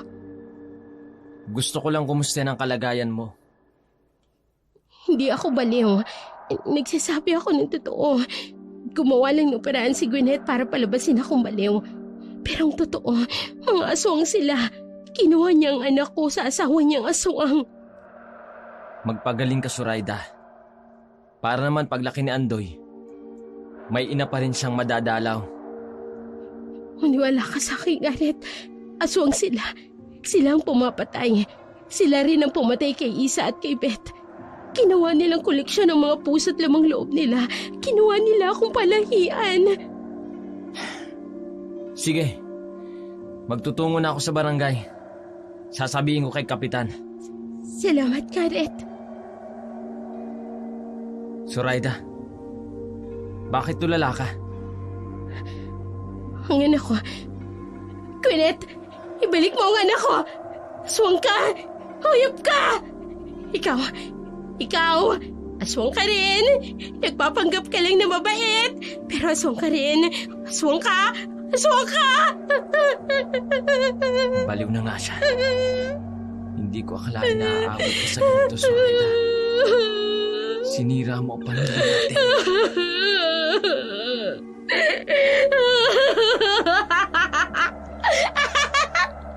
Bakit ba ayaw mo maniwala?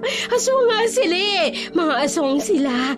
Gusto ko lang naman ng mga bagay ng katulad kay Isa eh. Maraming make-up, pera.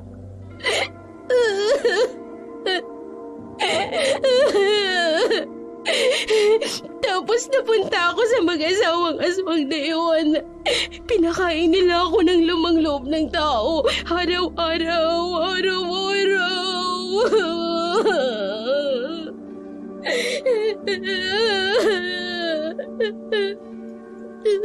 Kawawa ka naman, Zoraida. Nakakaawang sinapit mo. Pero huwag kang mag-alala. Aalagaan ko ang anak natin na si Andoy.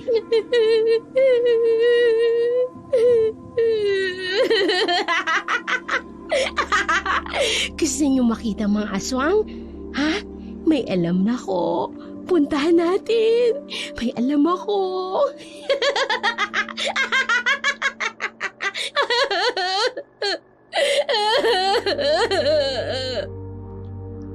Awa at matinding pagkahabag ang naramdaman ni Garrett para sa kanyang asawang si Zoraida. Wala nang dati nitong ganda at sigla.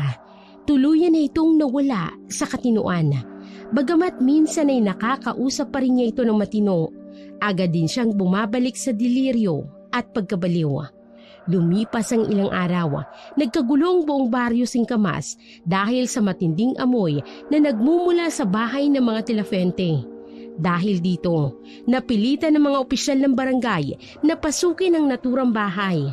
Laking gulat nila nang matagpuan ng mga bangkay ng tao na mga walang lamang loob.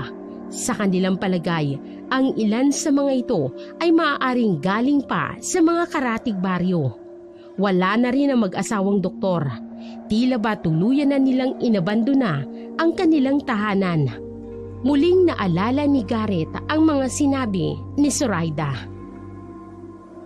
Ay Garrett, alam mo na ba ang balita? Tungkol po saan? Doon sa mag-asawang dayuhan na aswang. Naku! Ay kinarma din. Abay na aksidente at nasunog. Bumagsak yung eroplano nila patungong Spanya. Kinumpirma mismo sa diaryong nabasa ko. Nasa listahan ng mga namatay ang pangalan nila. Isang mag-asawa kasama pati ang kanilang inampong bata na anak ni Zoraida may patay na rin. Oh, Diyos ko. Totoo ba talaga yan? Oo, totoong-totoo. Akala na mag-asawang aswang. Matatakasan nila yung krimen na ginawa nila dito sa ating baryo. Ay, ayun, kinarma. Nasunog ang mga walang hiyang aswang na yon. Maraming salamat po, o Diyos ko. Kahit papano, nagkaroon ng hustisya ang mga pinatay nila at ang ginawa nila kay Zoraida. Masaya si Garrett sa sinapit na mag-asawang aswang. Alam niyang hindi tama ang magnasa ng masama sa kapwa. Ngunit sa palagay niya ay nararapat lamang ang sinapit ni Gwyneth at Alejandro. Lumipas ang mga taon at lumaki na ang anak nila ni Zoraida na si Andoy. Madalas niyang isinasama si Andoy sa mental hospital upang dalawin ang ina nito. Ibinibigay rin niya rito ang diary ni Zoraida.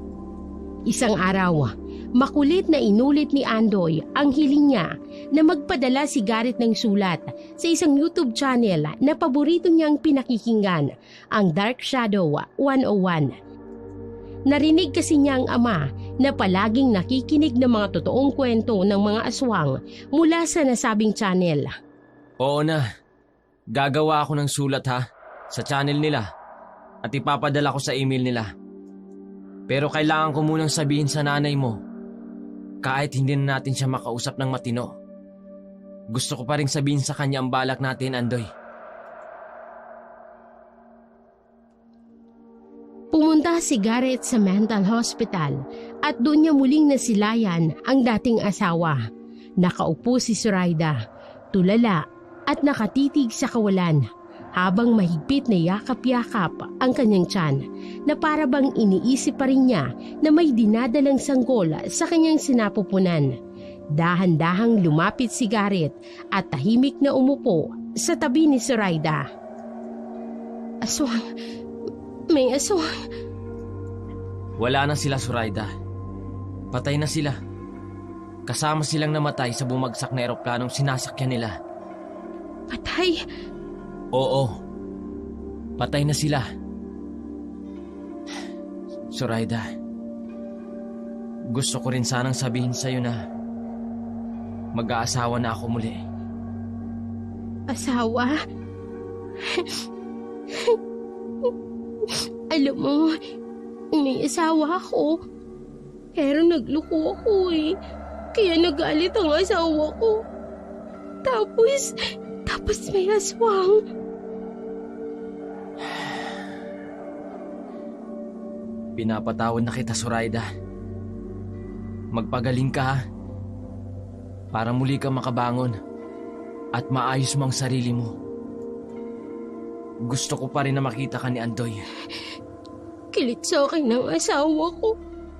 Humingi ako ng tawad sa kanya. Pinapatawad na kita. At huwag kang mag-alala. Mahal na mahal ni Helena si Andoy. Katunayan, mahal na mahal din siya ng anak natin. Hindi nga sila mapaghiwalay na dalawa Zoraida, hinihiling ko sa Diyos na sana tuluyan ka ng gumaling. Sinira ko ang pamilya ko. Kasalanan ko.